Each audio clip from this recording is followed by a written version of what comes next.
Aujourd'hui, nous organisons la conférence sur la prochaine loi de finances 2025. L'occasion pour nos fiscalistes de l'ordre des experts comptables et ceux de la Chambre régionale des notaires, accompagnés des agents de la DRFIP, de faire parvenir l'information sur les mesures fiscales.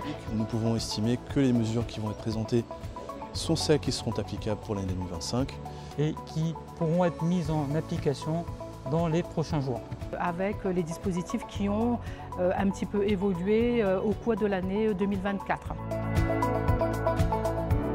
Je crois que je viens chaque année à la loi de finances, mais cette année c'était encore plus important que d'habitude, puisque précisément la loi de finances n'ayant pas été votée au moment où elle devait l'être, eh bien il était utile de rassurer et de présenter les mesures qui aujourd'hui sont pratiquement définitives. On est dans une loi de finances qui ne comprend pas de mesures extraordinaires, mais qui a quand même pour objectif d'augmenter les impôts pour pouvoir réduire le déficit en fonction des objectifs du gouvernement. Ce qu'on peut retenir de ce projet de loi de finances, c'est la réactualisation, le rehaussement des taux du barème de l'impôt sur le revenu.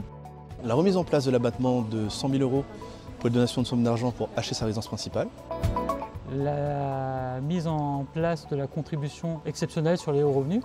Et enfin, surtout, l'abaissement des franchises de TVA à 25 000 €, qui signifie que dès lors qu'on aura 25 000 € de chiffre d'affaires, on passera en régime de déclaration de TVA avec remboursement et on n'aura plus l'exonération de TVA.